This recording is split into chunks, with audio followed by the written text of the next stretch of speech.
Hello, lovelies. Still have a bit of a cough, so if there's some random cuts here and there, just a heads up.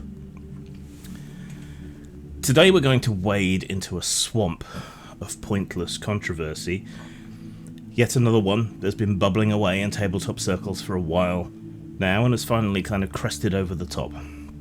Yes, we're going to talk here, the same way people have everywhere else, about colonialism in TTRPGs. More specifically, the backlash against colonialist tropes.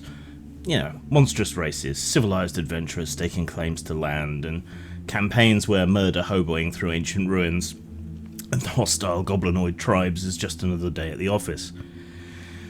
Of course, I'm British, so probably, for some Byzantine reason, I'm likely not allowed to talk about colonialism, seeing as the British are the undefeated world champions when it comes to the game of empire.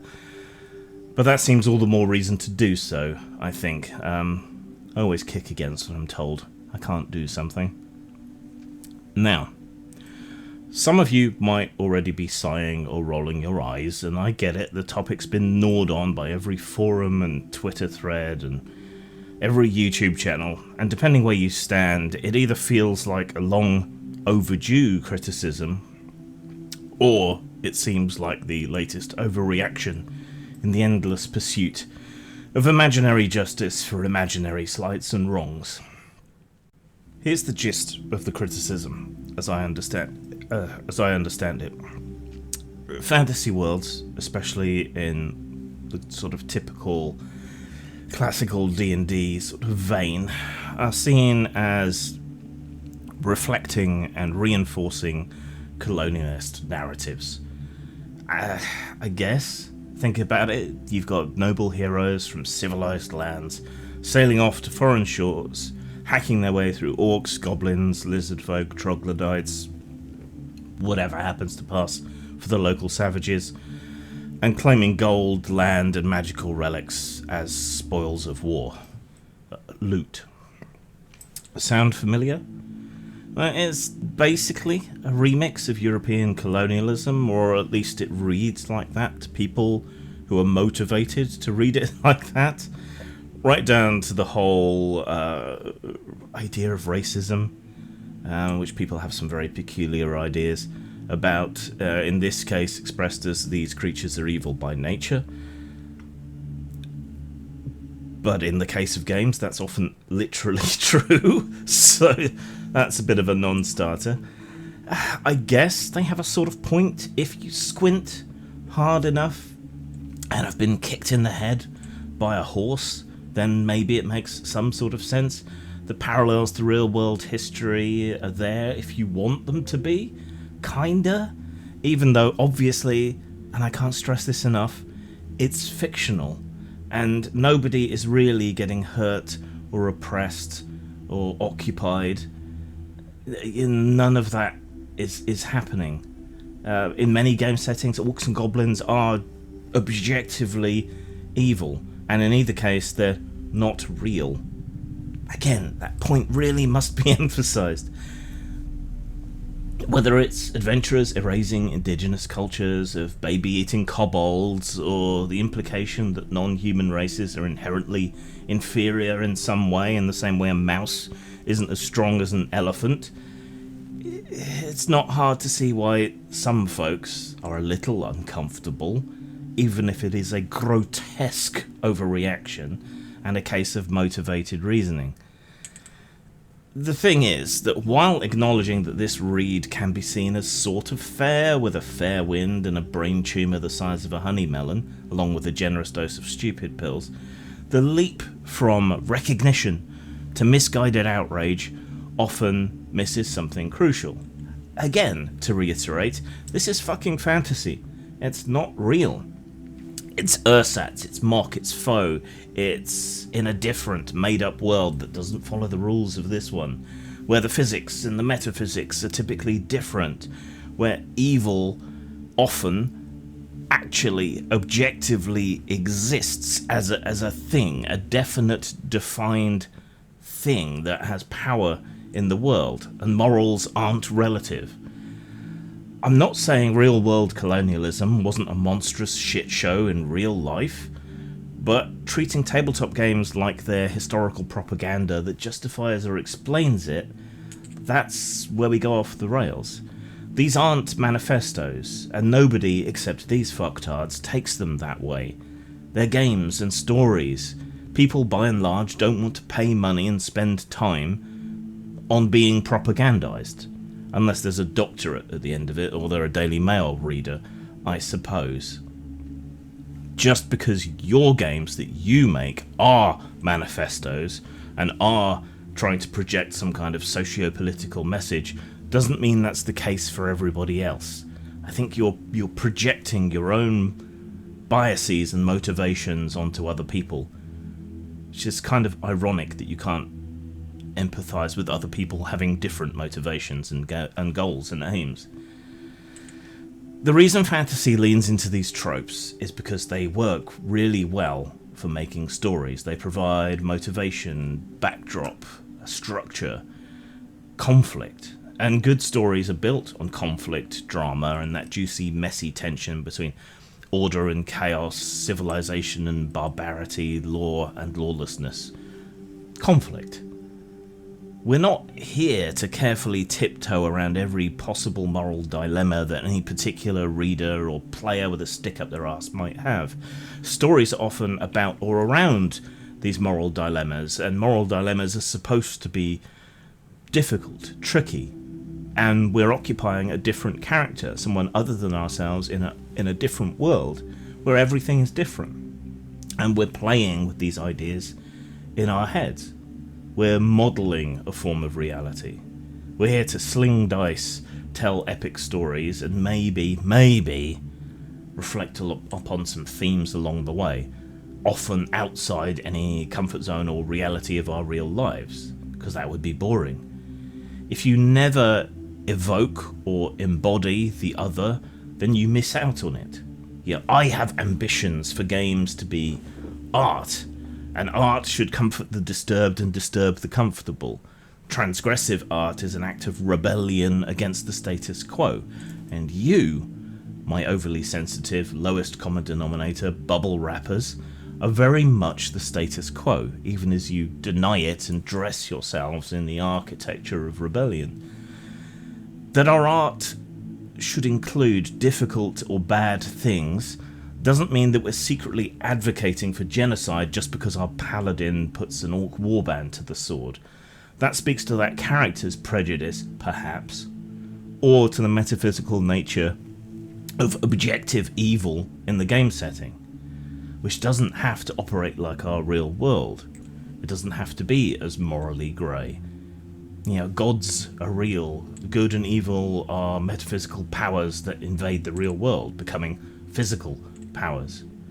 It tells you nothing of the game designer, the player, or the games master that this is in that game. Adventurers fight monsters. Dragons hoard gold. Sometimes a cigar is just a cigar. Sometimes you have to drive a spear through the heart of the local necromancer because, shocker, they're raising corpses in the town square and aren't that likely to be dissuaded by slam poetry and a leaflet campaign. Colonialist tropes aren't just convenient, they're fantastic for storytelling, which is why so much Victorian-era fiction still grabs our attention, why we still pay attention to it, whether it's Alan Quatermain or anything else. I mean, hell, War of the Worlds is about colonialism. It's just that in that story we're the ones being colonised.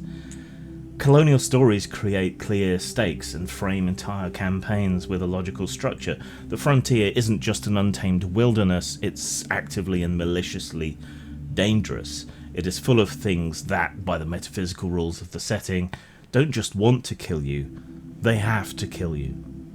Orcs, demons, ancient horrors, these aren't misunderstood locals, these aren't nomadic bands of kale eaters holding peaceful protests and drum circles, or helpless people being dominated by a more powerful neighbour. In fact, the colonialism is often a response to things like orc raiding parties attacking border towns.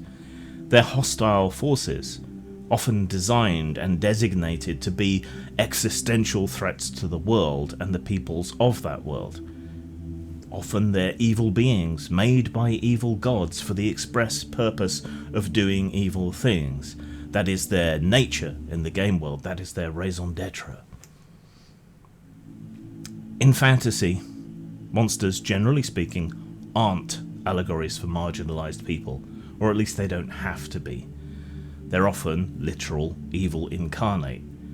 And yeah, we could get into nuance. Maybe some orcs are noble, maybe some goblin tribes have complex and admirable cultures that just happen to include cannibalism and rape. Yeah, that's great. Do that if it serves your game.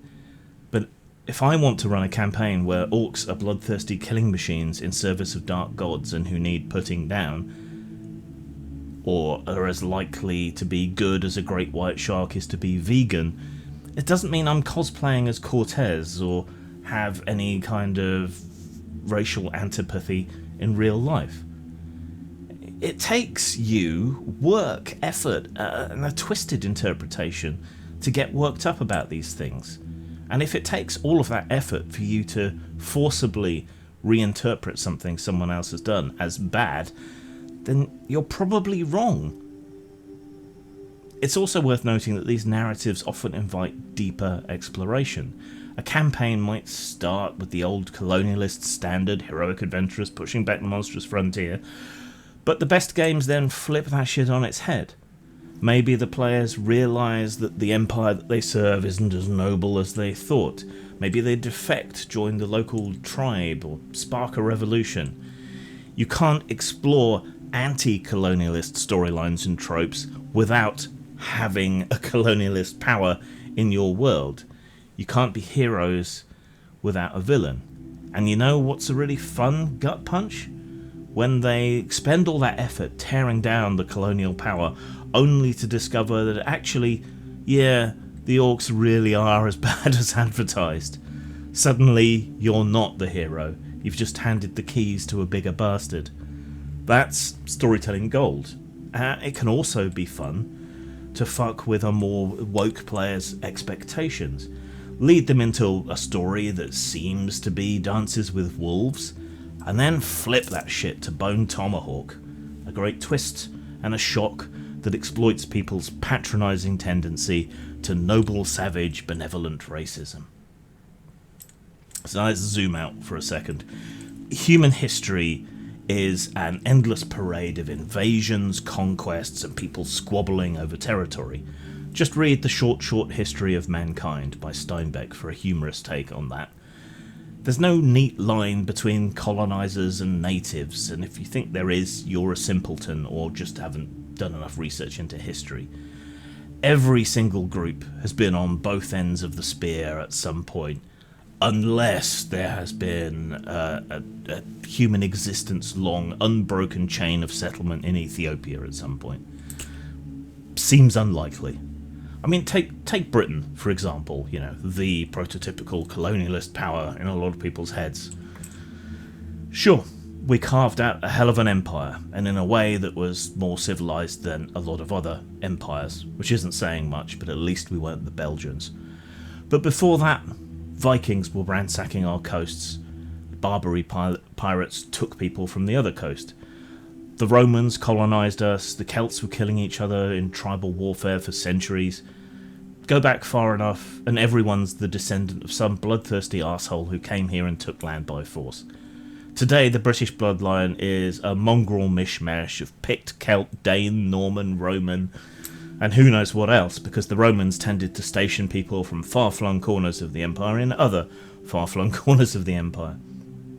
Yet, both the racist idiots smashing up our streets and the overeducated idiots at the London School of Economics reduce all of that rich tapestry of history and factionalism and invasion and counter-invasion and interbreeding and just go white European, and then make an absurd broad brush pronouncement based on that. Fuck those people, all of them.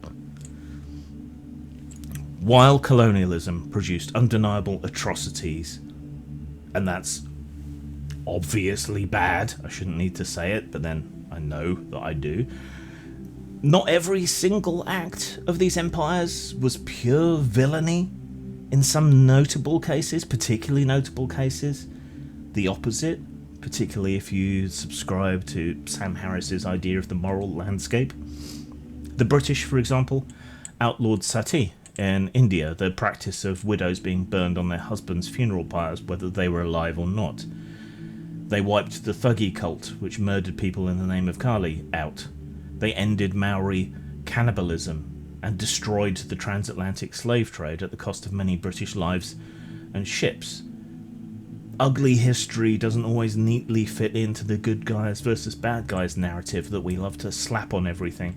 And if you really want a nuanced and more morally grey sort of world in which to play your games, then you should reflect that as well. It's ironic that people calling for nuance and moral relativism when it comes to fiction seem completely unwilling to apply that to real history where, it does actually matter. At the end of the day, we play these games to have fun and tell stories, not necessarily to craft moral fables or to rewrite history. If your table wants to interrogate colonialist themes, awesome. But have a little bit more ambition when you do so, and don't shackle the entire hobby to your hang-ups. Just because you can't separate fantasy from reality doesn't mean that's the case for everybody else. Indeed, we spent decades, and I know I labour this point often in videos on this channel, but we spent decades fighting against a variety of moral panics that were based on that very premise that the game somehow had some relation to reality, that the games were somehow morally corrupting due to their content, and we successfully fought them all off. But here you are, asserting that self-same nonsense, but from inside the house. If we keep treating games like they have to reflect modern morality with pinpoint accuracy, we narrow the hell out of what's possible, and we deny art, and we deny one of the great powers that role-playing games and fiction have, that is, granting us the capability to put ourselves in someone else's shoes, to develop our empathy and compassion, even for viewpoints that we personally find repugnant. We lose the messy, uncomfortable stories, the ones that make us squirm and think, and are entertaining on that basis. We're supposed to be Homo sapiens sapiens. That's supposed to mean that we're intelligent and wise, but it's hard to believe that some days. I think the bonobos probably have it a bit better, all things considered. So let the adventurers kill dragons, stake claims to land, steal treasure, carve kingdoms out of the wilds, put down the evil forces. It doesn't mean anything in relation to what you're imagining this relates to in the real world. Let them question if they're the real villains halfway through. Let the story go wherever the dice and the proclivities of the people at the table go. And if someone starts trying to equate you and your fighter character with imperialism, just remind them it's a game. It's not real. Games and stories can be important, but ultimately they're not real. The game world is a fictional construct, a hyper-real mutual hallucination created for the creation of stories. Chill out, take a bong hit, do a shot, grab your dice, and just fucking relax for once. Zang. Daikaiju Dai is a game about beating up monsters in giant mecha. The players take the part of mecha pilots and their support crew, using the fate system to allow the one to influence the other. They will fight giant monsters and walk in their shadow. They will establish rivalries and defeat villains. They will uncover conspiracies and lead the fight back against what seems to be a world itself in rebellion against humanity. Mostly, though, they'll smash giant monsters to pieces in epic, destructive fights. Available from post-mort.com, lulu.com, and drive-thru RPG.